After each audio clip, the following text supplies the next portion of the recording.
Hello दोस्तों, ये जो क्वेश्चन आपको दिखाई दे रहा है ये क्वेश्चन प्रीवियस ईयर का क्वेश्चन है। इस क्वेश्चन को हम लोग यहाँ पर सॉल्व करेंगे और सेम इसी टाइप का क्वेश्चन एक आपके लिए दिया जाएगा, उसका आंसर आप लोग कमेंट बॉक्स में बताएंगे।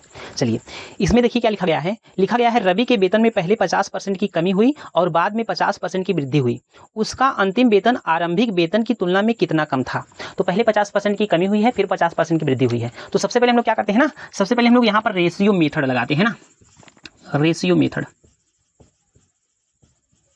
अच्छा, सबसे पहले क्या हुआ है, आप लोगों में 50% की कमी हुई है, तो कमी को हम लोग ना यहाँ पर अगर माइनस लगा दे रहे हैं ना, तो आप लोग समझ जाइएगा 50% की कमी हुई है। अच्छा, 50% का फ्रैक्शन कितना होता है, आप लोग कहेंगे 1/2। अच्छा, कमी हुई है तो ऊपर वाली संख्या क्या होगी, आप लोगों की घटेगी। और फिर उसके बाद क्या हुई है, आप लोग 50% की वृद्धि हुई है, यहाँ पर प्लस लगा देंगे तो आप लोग समझ जाइएगा 50% की क्या हुई है, वृद्धि हुई है। इसका फ्रैक्शन कितना होता है, 1/2। अगर वृद्धि हुई है तो ऊपर वाली संख्या क्या होगी, जुड़ेगी। आप लोग जी हाँ, इतना तो हमको समझ में आ गया। हमने कहा पहले संख्या थी 2 और 1 की कमी हो गई है, तो कितनी संख्या हो गई, आप लोग 1 हो गई। पहले संख्या थी 2 और 50% की वृद्धि यानी कि 1 की वृद्धि हो गई, तो कितनी संख्या हो गई, आप लोग 3 हो गई है। यानी कि अब हमें क्या करना है, इन दोनों का मल्टीप्लाई करना है, इन दोनों का मल्टीप्लाई करना है। 2 दूना कितना हो जाएगा, 4 हो जाएगा, 3 एकम में 3 हो जाएगा। यानी कि पहले संख्या थी 4, अब हो गई है 3। पहले संख्या थी 4, अब हो गई है घटकर 3। यानी कि हमने कहा कि कितने की कमी हुई है, तो आप लोग कहीं 1 की कमी हुई है। किससे हुई है, आप लोग 4 से हुई है। गुणे क्या कर देंगे, 100 कर देंगे, क्योंकि हमें क्या निकालना है, प्रतिशत में निकालना है। तो आप कह सकते हैं 4 से काटेंगे 25 बार कटेगा। आप लोग कह सकते हैं 25% की क्या हुई है, आप लोग की कमी हुई है। क्या हुई है, कमी हुई है।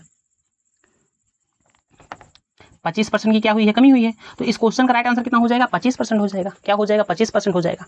क्या हम लोग इस क्वेश्चन को डायरेक्ट भी कर सकते हैं, आप लोग कहेंगे जी हाँ कर तो सकते हैं। अगर आपको डायरेक्ट करना है ना, अगर आप लोग क्वेश्चन में देख पा रहे हैं, अगर 50% की वृद्धि हो रही है और 50% की कमी हो रही है, यानी कि संख्या क्या है, सेम है। जब संख्या सेम होगी और इसमें वृद्धि या कमी दी रहेगी, तो हमें करना क्या है, आप लोग कहेंगे हमें करना है ना प्रतिशत का स्क्वायर, यानी कि जो भी प्रतिशत में संख्या रहेगी उसका स्क्वायर करना है, बटे क्या कर देना है, 100 कर देना है।